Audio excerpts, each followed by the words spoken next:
All right, let's see. I went to trim my beard and screwed it up. I had to take it all off. You know how it is when I didn't wash off. I gotta wash off before I go when I brush my teeth. But all you people that are having severe reactions to chemical environments and poisoning and stuff like that, hang in there. It is getting better because they have to do their computer programs and do your best to survive it.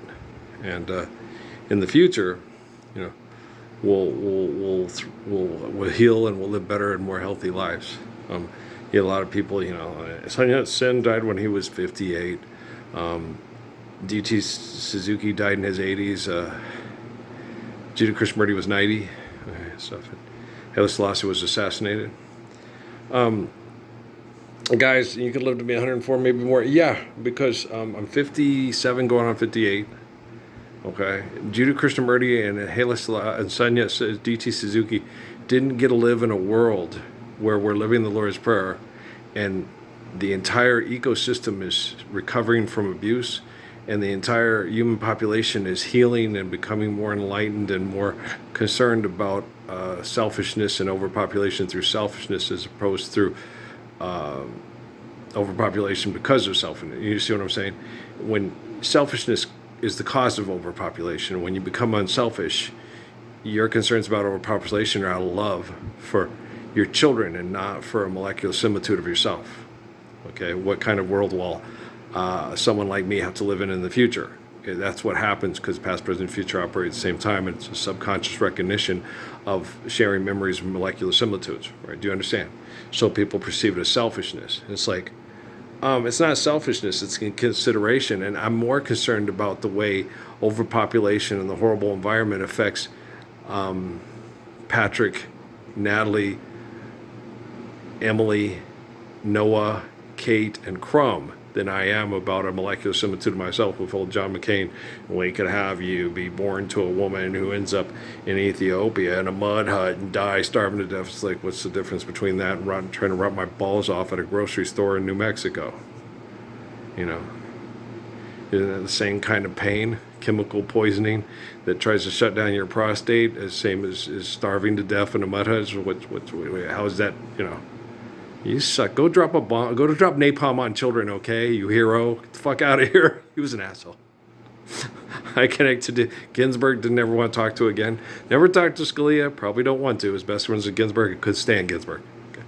She was an arrogant, pretentious bitch who thought she was more responsible and intelligent than the Messiah.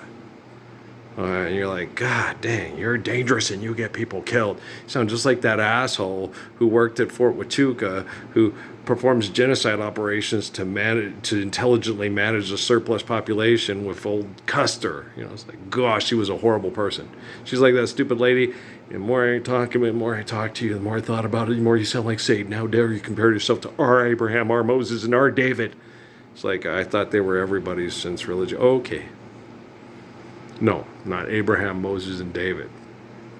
Jesus, the Hebrews considered him a mistake, and they considered a mistake because they all dropped the ball, and Jesus said, get the football. Okay, that's what happened. Okay. Now tonight, when I was watching basketball, right, I sat there, and the little voice in my head said, go watch entertainment tonight. So it was the Met Gala, right? You get people on the Met Gala. You know how you get those rich people? They be talking all the time. This is my last go around at making movies. My last concert tour. This is my last thing at the Met Gala. I'll stop drinking tomorrow. I'll stop drinking tomorrow. I'll stop drinking tomorrow. It was like being with Amy after she screwed around with guys and would, and do that. And then, okay, this is the last time this is ever going to happen. 6 months later, oh, here we go again. You got to understand, you have to be like Judah Krishnamurti with those kids. Do it now. Do it now. Tracy Chapman, if not now, then when? I'd love to declare for base to come as good as none. No, love is love, okay? And people that don't understand how to love, like the little girl in the Miseducation of Lauryn Hill, and they've never been loved, okay?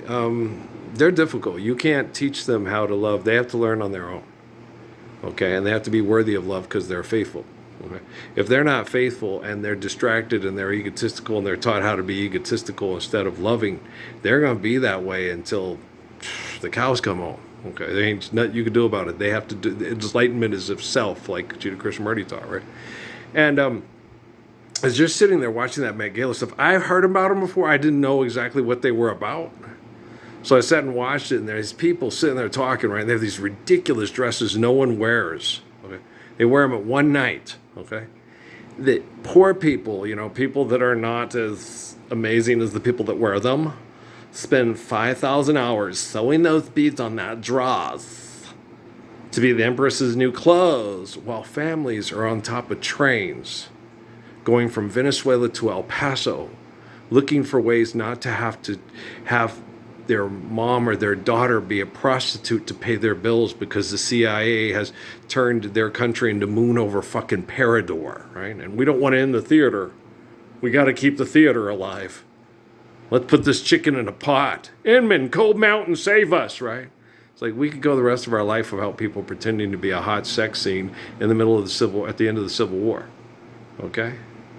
But if we can't have passionate kisses with privacy in our own house, and butterfly kisses, and snuggles and huggles, and ma, dad, without becoming a science project, ma, dad, I mean, take your chocolate chip cookies and shove them up your Kringle Bells, right? You fucking assholes. But does Andy Samberg know who I am? Okay, do you understand? Okay.